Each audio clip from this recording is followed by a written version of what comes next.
O desempenho de vendas está totalmente ligado à maneira como a gerência de vendas ou a direção de vendas funciona, ok? Então, os 5 pontos ali que normalmente vão fazer com que as vendas tenham um péssimo desempenho ou não consigam atingir os objetivos necessários, eles estão ligados, o primeiro deles, a treinamento, ok? Você muitas vezes desenvolveu sua ideia de negócio e aí você colocou isso em prática, foi e está todos os dias trabalhando ativamente nessa ideia, né, dentro do teu negócio, e você está muito focado, às vezes, no cliente. Quando você fica totalmente focado no cliente, significa que você tira o olhar para dentro da empresa e passa a olhar demais para fora, ok?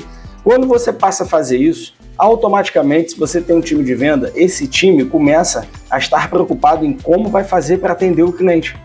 E aí, automaticamente, ele passa a não ter mais uma rotina de treinamentos ou uma capacitação mais forte, fazendo com que, com o tempo, as vendas elas fiquem sempre no mesmo patamar, ou pior, que elas caiam e que o conhecimento desse seu time de venda fique travado, de forma que, eu já sei vender, eu já entendo do produto, já entendo do serviço. Isso é algo que normalmente derruba muito os negócios, tá? Quando você não tem treinamento. E aí, você como empreendedor, você está lá todos os dias, né, dentro do teu negócio e está vendo isso. E quais atitudes você está tomando relacionado a isso? Então, lembre-se que um dos fatores principais dentro dos 5, ele é a falta de treinamento. Então, você precisa conseguir gerar mais possibilidade de treinamento para a tua equipe. Você pode fazer isso contratando treinadores para ela, você pode levar ela para treinamentos que estão acontecendo fora, você pode, você mesmo, desenvolver módulos de treinamentos para treinar a sua equipe de venda. Mas para isso, lembre-se, você precisa entender de venda, certo? O segundo ponto que faz com que você tenha uma dificuldade muito grande no time de venda é a comunicação ineficaz. Porque o que acontece com isso? Quando você não tem uma comunicação muito boa, com clareza em cima dos objetivos que tem que ser desenvolvidos, você normalmente vai ter gente fazendo coisa porque acha que deveria ser feito e não porque ela efetivamente deve ser feita. E aí é que está o problema. Por quê? Quando eu tenho as pessoas achando que devem fazer alguma coisa porque algo ficou muito, é isso que deve ser feito, ou isso está muito subjetivo, muito focado ali de que normalmente isso vai fazer com que você tenha um desempenho ruim nas vendas. Para você entender melhor ainda, para você ter um bom vendedor, ele não precisa só saber falar bem, cara. E o problema é que muitos empresários acham que um bom vendedor é aquele que fala bem, tá? Mas não é. Você precisa conseguir desenvolver na cabeça dele de que ele precisa se comunicar melhor, e isso não é só falar bonitinho, só ter o tom correto de falar. Isso é conseguir ter uma linha de raciocínio que seja condizente com o momento da venda. Porque às vezes o próprio vendedor tende a perder a venda porque ele está simplesmente prejudicando aquele momento ali por causa de uma maneira de algo que ele falou, por causa de algum gatilho que ele usou, alguma coisa que não deveria ter sido dita naquele momento. Então a falta de uma comunicação eficaz faz com que você tenha um péssimo desempenho de vendas, tá? Então preocupe-se em buscar coisas de retórica comercial, da maneira de falar. Procure trazer esse tipo de conteúdo, sabe, para a tua equipe de venda. Isso vai provavelmente fazer com que você consiga vender muito mais, ter muito mais resultado dentro do seu negócio. Já o terceiro ponto, relacionado a um mau desempenho de vendas, ele está na falta de entendimento das clarezas e metas, tá? Por quê? Porque muitas empresas, elas estão o tempo todo vendendo, elas estão ali, né, dentro da execução dos serviços ou produtos que ela tem para vender, só que não existe uma meta clara de assim, a gente tem que vender tanto, porque esse tanto vai fazer com que a gente atinja um objetivo específico. Lembre-se que você como empreendedor, você precisa mostrar para sua equipe que existe uma razão dela atingir aquela meta. E essa razão ela não é só financeira. Você pode criar metas em cima de melhorias. Por exemplo, você pode criar metas em cima de bonificações diretamente para a equipe, metas de comissionamento, que aí já é o padrão, mas você pode também, como eu citei antes, utilizar formatos assim. Se a gente atingir essa meta, a gente consegue, por exemplo, ampliar isso, contratar aquilo ou fazer tal coisa que melhora a vida sua como próprio vendedor, ok? Então, quando a gente tem metas que vão além do só o comissionamento, isso faz com que a coisa ela flua de maneira muito natural. Pense ainda na possibilidade de não ter metas mas ter objetivos claros do que se deseja alcançar. E aí como que vai funcionar isso? Por exemplo, se eu tenho uma meta financeira e eu digo, a meta é faturar 300 mil esse mês, é conseguir vender 300 mil. Isso está muito claro, né? Só que quando eu digo assim, a nossa meta é conseguir crescer e vender até o momento da gente conseguir abrir uma nova loja, por exemplo, ou até o momento de conseguir contratar 3 novas pessoas. Quando a gente fala de ir até este momento, você concorda comigo que não é um momento de maior escala? Por quê? Porque de repente eu vou bater, por exemplo, os 300 mil de meta no mês, mas ainda não vai ser suficiente para fazer o objetivo que foi determinado a ser feito. Só que o problema é que quando eu coloco esses 300 mil de meta no mês, o seu vendedor bate os 300 mil, sua equipe de venda vai bater os tais 300 mil e vai dar aquela desacelerada natural que a maior parte dos vendedores fazem. E ele vai desacelerar por quê? Porque na cabeça dele, cara, calma, já batemos, então agora vamos manter, agora vamos continuar, mas vamos mantendo, certo?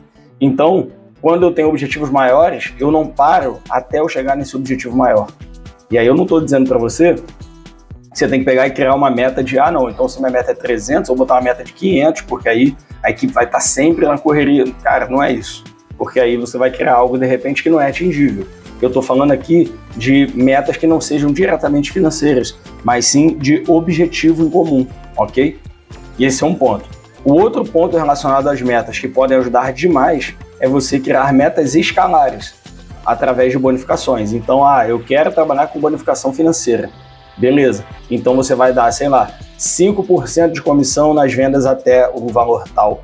Quando passar desse valor tal, você vai dar mais 5% de comissão para vendas até outro valor e assim vai escalando. Dentro dessa escala, você também pode criar formatos que sejam de bonificação, de maneira que você bonifique alguma coisa. Então, quer seja, por exemplo, o cara ter, nas férias dele, ter 5 dias a mais de férias, ou ele ganhar um jantar em algum restaurante que faça sentido com um acompanhante, ele ganhar uma viagem. Você pode criar vários formatos diferentes de atingimento desse objetivo que são diferentes só do incentivo financeiro. Por quê? Porque o incentivo financeiro ele vai depender muito da pretensão de onde essa própria pessoa da tua equipe quer chegar, ok? Então, se essa pessoa da tua equipe, ela às vezes não quer chegar em lugar nenhum, cara, qual o objetivo, sabe? Dela correr atrás e, tá bom, eu vou receber 15 mil de salário de comissão, mas 15 mil pra mim tá ótimo. E aí, cara, é isso, quando ela bater esses 15 mil de comissão, ela não corre mais atrás, né? Então, isso é um ponto bem relevante. O quarto ponto que faz com que, normalmente, um time comercial tenha um desempenho ruim, ele está relacionado à falta de reconhecimento, tá? Porque as pessoas, elas são reconhecidas através do dinheiro, né? Quando estão trabalhando, através do dinheiro e através da importância que elas têm dentro daquele conjunto. Cabe ao empreendedor conseguir gerar uma cultura organizacional que permita que o colaborador sinta-se inserido totalmente, sinta o valor que ele tem, além do dinheiro. Então, quando eu tenho, por exemplo, reconhecimento acontecendo na equipe, eu tenho uma probabilidade de ter uma equipe muito mais satisfeita. E tendo uma equipe muito mais satisfeita, eu tenho uma probabilidade de melhores resultados financeiros dentro do meu negócio. O reconhecimento, muitas das vezes, ele vai ser só você, como empreendedor, chegar e, no meio de todas as pessoas, falar que queria destacar a atitude positiva de fulano, ou queria destacar o desempenho de tal coisa, de tal pessoa, porque isso faz com que a pessoa ela se sinta muito mais motivada, muito mais abraçada pelo ambiente em que ela faz parte. Então, você como empreendedor tem que ter o talento de saber elogiar, saber posicionar melhor essas pessoas, ok? Cabe aí você estudar sobre gestão de pessoas para conseguir entender como influenciar melhor e positivamente as pessoas da tua própria equipe e lembrar que a equipe de venda, ela normalmente é uma equipe que ela tem uma motivação acima do normal, né? Mas ela também tende a se frustrar muito mais do que todas as outras, quando ela não atinge os resultados necessários, ou ainda quando ela atinge os resultados necessários, mas o pós-venda tem muito problema. De repente, um serviço mal executado, um cliente insatisfeito com alguma coisa, que vai reclamar lá dentro do comercial, certo? Então, a parte de reconhecimento, que não é só financeira, eu espero que você tenha entendido isso, essa parte é extremamente importante e faz com que um comercial tenha um péssimo desempenho, certo? E por último, e não menos importante, você ainda tem uma questão relacionada aos processos e ferramentas que você utiliza, de repente, que são ineficientes. Você tem uma equipe que tem que fazer 1 milhão de coisas para conseguir emitir uma proposta ou vender um produto ou um serviço para o cliente. Às vezes, você desenvolveu os processos da tua empresa com muita coisa a ser feita, sabe? Quando o cara tem todo um processo administrativo grande para ele conseguir somente, às vezes, emitir uma proposta para o cliente ou, de repente, vender um produto. Tá? Então, quando você tem essa linha de processo, uma carga de processo muito pesada, normalmente você vai ter um mau desempenho nas vendas. Por quê? Você pode estar gastando tempo demais preocupado com o processo e não diretamente atendendo o cliente, não diretamente dando atenção devida no comercial que você precisaria dar. Muitos processos ainda tendem a gerar lentidão como um todo, além de riscos também de erro, porque quanto mais processo eu coloco, maior o nível de atenção que eu tenho que ter. Então, maior a fadiga mental eu vou ter, então maior vai ser o índice de erro. E aí, Guilherme, então o ideal é ter menos processos, mas se eu tenho menos processos, as falhas humanas acontecem mais? Sim. Se você tem menos processos, as falhas humanas em relação à prestação de serviço, a falta de comunicação, elas vão acontecer. Só que se você engessa demais esses processos, faz com que você não consiga nem detectar que tipo de falha humana que você está gerando. E que muitas das vezes não é o processo que vai resolver a falha. Muitas das vezes o processo vai ser só um paliativo. Vou te dar um exemplo. Se você desenvolve um material de comunicação, supondo que você desenvolva um vídeo, tá? Pega o seu melhor vendedor da sua equipe ou você diretamente faz um vídeo de venda e aí a função do teu comercial é mandar esse vídeo para o cliente. E aí o teu cliente, ele pega esse vídeo e ele fala, cara, vou comprar, tá ótimo, excelente. Só que o problema é o seguinte, o vendedor, quando vai tirar as dúvidas dele, não é a mesma pessoa que estava no vídeo, vamos supor que seja assim, tá? E aí, ela às vezes não tem o mesmo conhecimento, não tem a mesma autoridade para falar daquilo. Isso faz com que ela possa falar alguma informação equivocada ou sem uma certeza direta do que está falando. E aí, o que o teu cliente, que seria o seu cliente, ele vai sentir? A coisa não é tão bem assim quanto eu achei que fosse. É isso que ele vai sentir. Então o nível de desconfiança vai subir. Só que se você pega e coloca esse vídeo e toda tomada de decisão ela é com base nisso, e o pós-venda, por exemplo, ele já vai ser com a pessoa diretamente, a chance dessa pessoa comprar o teu produto e ficar super feliz é grande. Só que você nunca vai estar detectando um problema que você tem no teu time de venda, porque o teu próprio processo, a tua própria maneira de fazer, camufla situações que ficariam muito expostas se esse processo fosse diferente. Então, muitas das vezes, quando a gente vai fazer um diagnóstico, principalmente na área de venda de negócios, a gente pega todo o formato do que a coisa acontece. Quando tem algum processo, a gente tira o processo e fala assim, faz aí, do seu jeito, como é que você faria? E aí, normalmente, a pessoa faz, às vezes fica melhor do que o próprio processo, mas muitas das vezes a pessoa não sabe fazer. Ela fala, não, mas aí como que eu vou fazer? Não, fala, cara, desenrola, vai.